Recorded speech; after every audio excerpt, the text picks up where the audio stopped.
E esta notinha sequer desmente. Claro. E veja que a notinha lá quanto o Banco Central, a revelação que ele pediu pelo Master do Banco Central, só falava, não, eu não tratei de Banco Central.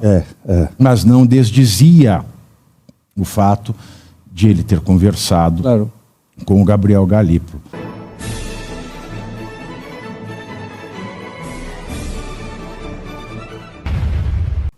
Ele escreveu algo bastante interessante. Bastante sagaz foi a observação do nosso colega Mário Sabino aqui do Portal Metrópolis. Tão sagaz que, para que o brilhantismo da observação não se perca, eu passo a fazer a leitura. Aspas. Alexandre de Moraes fez divulgar uma nota depois da publicação da reportagem O Encontro de Moraes com o presidente do BRB na mansão de Vorcaro, de Andresa Matais e André Chalders. A matéria do portal Metrópolis, essa é a nota do Moraes. Eu vou abrir aqui aspas dentro da aspas para ler a nota do Moraes. Volta um pouquinho para eu ler a nota do Moraes. A matéria do portal Metrópole, e ele já escreve errado, né? Já começa aí, o asno de ouro. A matéria do portal Metrópole sobre uma suposta reunião do ministro Alexandre de Moraes, devia escrever Alexandre de Moraes, mas não, Alexandre de Moraes, acompanhado por um assessor com o então presidente do BRB, Paulo Henrique Costa, em um fim de semana do primeiro semestre de 2025, na casa do banqueiro Daniel Vorcaro, é falsa e mentirosa. Essa reunião não ocorreu. Lamentavelmente, segue um padrão criminoso de ataques desqualificados contra os integrantes do Supremo Tribunal Federal. Fecho aqui a aspas da leitura da nota do Mussolini da Moca. E volto ao texto do Mário Sabino. Se não se destaca pela sintaxe, a nota prima por desmentir o que não foi dito. A reportagem não afirma, em momento nenhum, que houve uma reunião de Alexandre de Moraes com Paulo Henrique Costa na casa de Daniel Vorcaro. O que está publicado é que o ministro conheceu o então presidente do BRB na casa do dono do Master. Paulo Henrique Costa lhe foi apresentado em um ambiente reservado da mansão e ambos trocaram impressões sobre a negociação para a compra do Master pelo BRB durante o encontro. A cena descrita na reportagem é a de um encontro até breve. Está muito longe de ser a reunião negada com tanta presteza e indignação. O que a nota do Moraes não desmente é que, em um fim de semana do primeiro semestre de 2025, Alexandre de Moraes estava na casa de Daniel Vorcaro, em Brasília, acompanhado de um assessor, fumando charutos e degustando vinhos caros, em uma espécie de bunker próprio para esse passatempo viril. A nota de Moraes também não desmente que aquela foi a segunda vez, pelo menos, que o ministro visitou Daniel Vorcaro no seu ninho brasiliense. Fecho aspas, esse foi o texto do Mário Sabino. De fato, a nota dele não desmente a reportagem. A reportagem diz que ele se encontrou. Não que teve uma reunião. Aí se ele fala que não teve reunião, ele deixou escapar por ato falho algo que a matéria não disse, no meu ponto de vista. E tem mais, ele não nega que lá esteve fumando charutos e tomando vinhos de dezenas de milhares de reais. Para mais. Eu ainda, meus amigos, chamo a atenção para a seguinte afirmação do Moraes. Afirmação digna desse Mussolini da Moca. Aspas. Padrão criminoso de ataques desqualificados contra integrantes do Supremo Tribunal Federal. Fecho aspas. Mussolini, Benito Andrea Amilcare Mussolini, o inventor do fascismo, o primeiro fascista, o Mussolini considerava que notícias políticas investigativas eram armas contra a prosperidade italiana. Adolf Hitler, silenciou qualquer jornal desleal ao nazismo, também em nome do triunfo e da prosperidade nacionais. Dentro e fora da Alemanha. Afinal de contas, quem vê as notícias francesas depois da ocupação nazista tem a impressão de que os soldados nazistas passaram o dia colhendo sorrisos em Paris. Quando o nosso fascista de Piratininga, o Alexandre de Moraes, dispara a queima-roupa contra a imprensa as palavras criminoso, ataques e desqualificados, o nosso Mussolini da Moca Moraes repete a linguagem nazista. Pois, como ensinou um dos maiores intelectuais do nosso tempo, George Steiner, com essa linguagem, Moraes deixa de estimular o pensamento, apenas o confunde, de maneira que, como diz George Steiner ao falar da linguagem nazista, aspas, a linguagem não mais é vivida, é apenas falada. Fecho aspas. De fato, a nota do ministro Moraes, Mussolini da Moca, contra o portal Metrópolis, constrói-se dessa linguagem nazista denunciada por George Steiner, cuja descrição converge com a lição do filólogo judeu e sobrevivente do nazismo, Victor Kempler, em obra exclusivamente dedicada à linguagem do Terceiro Reich. A linguagem de Moraes, de acordo com as notas do Moraes e as manifestações judiciais e extrajudiciais que a gente vê do Moraes, tal qual a linguagem nazista, destaca-se pela pobreza proposital, talhada para dirigir o pensamento do povo de acordo com a intenção do regime. No nosso caso, a juristocracia. É engraçado, para quem leu este livro do Victor Kempler, Lingua Imperii Tertii, em latim, língua do Terceiro Reich. No final desse livro, o Kempler, ele se recorda de uma refugiada berlinense que, tempos depois da queda do nazismo, ele encontrou em um certo vilarejo. Essa mulher, ela se orgulhava de ter passado 1 ano presa sob Hitler. E Kempler perguntou a essa refugiada: por que você foi presa? E a mulher respondeu: foi presa por causa das palavras. Cláudio Caivano. Ufa, bom, parabéns pelo texto, Pavinato. Você conseguiu adequar aquilo que a gente estuda, né, a respeito da Segunda Guerra Mundial com o que a gente está vivenciando nesse momento. E eu fiz isso quando destaquei que o 8 de janeiro era um novo incêndio do Reichstag, lá em 27 de fevereiro de 1933. E aí a gente precisa lembrar também que o Stalin tinha mais ou menos a mesma premissa utilizada no nazismo e no fascismo, né? Acuse-os do que você é, culpe-os pelo que você faz.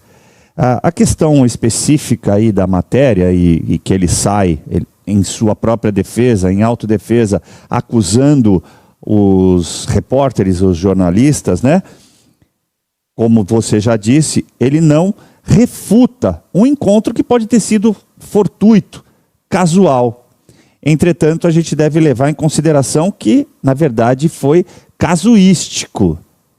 porque tinha valores éticos e morais ligados a esse encontro, ou seja, ele não poderia ter acontecido. É isto que se discute. Então, a exemplo do Toffoli, que pega um avião que não deveria ter pego, o Mussolini da Moca, como você muito bem qualifica, visita um porão que não deveria ter visitado. Eis a questão, esse é o ponto fulcral do que está sendo discutido aqui. E aí, lembrando o que o teu professor, né, e o grande constitucionalista, grande jurista, Manuel Gonçalves Ferreira, deu uma entrevista, me parece, a um jornal, e eu recebi uma reportagem. Ele diz que o STF inaugurou aqui no Brasil um estado de exceção. E eu recordo de ter dito até aqui com você também, fazendo a alusão ao que aconteceu no Brasil na década de 1930, com Getúlio Vargas, que importou isso do nazismo. Lá no nazismo chamava-se Volksgerichtshof, Tribunal do Povo Alemão, para exclusivamente julgar e condenar opositores do regime. Aqui no Brasil chamava-se Tribunal de Segurança Nacional, exclusivamente para julgar e condenar opositores do regime varguista. E agora a gente tem o mesmo sentido, um tribunal de exceção instaurado, só que, como você mesmo disse uma vez, né, a ditadura não tem crachá. Então eles não se impõem uma autodenominação de ditadura, seja do judiciário ou de qualquer outra forma. Simplesmente eles negam, e negam como fizeram nessa nota. Mas negar, Pavinato, não é convencer. Porque a palavra até poderia convencer, mas é o exemplo que costuma arrastar. E ele tem arrastado muitos outros juízes a fazer a mesma coisa que ele faz e que ele pratica e que a gente está vendo acontecer em demasia na República. Está na hora da população enxergar de fato o que a gente vive aqui no Brasil, Pavinato. Segré, na sua percepção, Moraes, ele se deliciou com o charuto de Vorcaro ou levou o fumo do banqueiro? Bebeu do vinho contaminado. Quem bebe do vinho fica avinhado? Pode ser, e vamos falar sobre outras coisas que possam ter bebido. Eu gostaria de trazer, junto com esse perfeito texto que você trouxe, uma fala de um dos fascistas da América Latina, que se chama Domingo Perón, Juan Domingo Perón. E ele tinha uma fala, primeiro elogiava muito a Mao Tse-tung e a todos aqueles que mataram muita gente. Mas ele tinha uma fala que afirmava, numa tradução dele, essa frase que dizia: aos amigos tudo, aos inimigos a justiça. E Perón modificou essa fala. E ele afirmava: para os amigos tudo, para os inimigos nem a justiça. Ou seja, tinha que ser barrado do mapa. O inimigo do fascista não poderia opinar, não poderia criticar e não poderia mencionar as suas opiniões. E aí você vê que se a fala do Metrópolis, que dito seja de paz, está sendo muito inteligente na sua posição e muito perspicaz na sua investigação, e parabéns a todos os jornalistas que estão fazendo esse trabalho. Se essa fala fosse falsa, o Moraes já teria incluído o Metrópolis no inquérito do final do mundo, teria feito algum processo aleatório contra os jornalistas e acusado provavelmente de injúria, calúnia, difamação, mas não, foi apenas uma nota. Isso chama atenção, porque ou mudou a metodologia do ministro Alexandre de Moraes, ou, muito bem do Igor que menciona, ele está desmentindo uma afirmação que nunca foi proferida. Então está tentando desviar uma fala que não foi dita para desmentir uma mentira que não foi afirmada. E pode ser uma mudança no conceito, tanto da questão investigativa do Metrópolis, como da metodologia do Alexandre de Moraes. Não, isso já ocorreu quando foi revelado que ele procurou o Banco Central para interceder pelo Banco Master. Sim. Ele só fez uma notinha. E a gente falou aqui na época, o Moraes não é fascista de notinha. Não. ele é fascista de ação. Então, a partir do momento que o Moraes, pelo histórico que ele carrega, ele não colocou o Globo, o Estado de São Paulo e agora o Metrópolis em inquérito da fake news, em inquérito de milícia digital, porque veja, a senhora que chamou o Flávio Dino de gordo Sim. na embarcação foi colocada no inquérito das milícias digitais. Então, o Moraes, se ele não coloca no inquérito de milícia digital ou no inquérito das fake news, em conjunto conhecidos como inquérito do fim do mundo, se ele não manda prender, se ele não manda acabar com a vida, ele, na verdade, não o faz porque ele sabe que é verdade. Claro. E foi o que aconteceu quando soltaram o contrato de 129 milhões da mulher dele, Perfeito. que é o que vem acontecendo quando dizem que esse contrato de 129 milhões não existe contrapartida de serviço prestado pelo escritório, era um mensalíssimo pago, né, para a mensalina, que a mulher dele é a maior mensalina do Brasil. Uma grandíssima mensalina. Da mesma maneira que ele não colocou o Globo quando falou que ele falou com o Galípolo 4 vezes, e agora ele só solta a notinha, porque é verdade. E esta notinha sequer desmente. Claro. E veja que a notinha, lá quanto o Banco Central, a revelação que ele pediu pelo Master do Banco Central, só falava, não, eu não tratei de Banco Central. Mas não desdizia o fato de ele ter conversado Claro. com o Gabriel Galípolo. Então, fica para a reflexão de vocês, né? Em quem vocês querem acreditar. Aliás, você pode acreditar nos dois. É perfeitamente compatível, porque, como diz o Mário Sabino, a nota só diz que não teve reunião.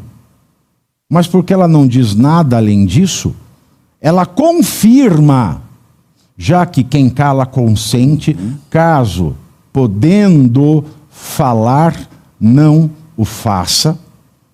Isso é um brocardo que vem do direito canônico, né? O que tacet videtur.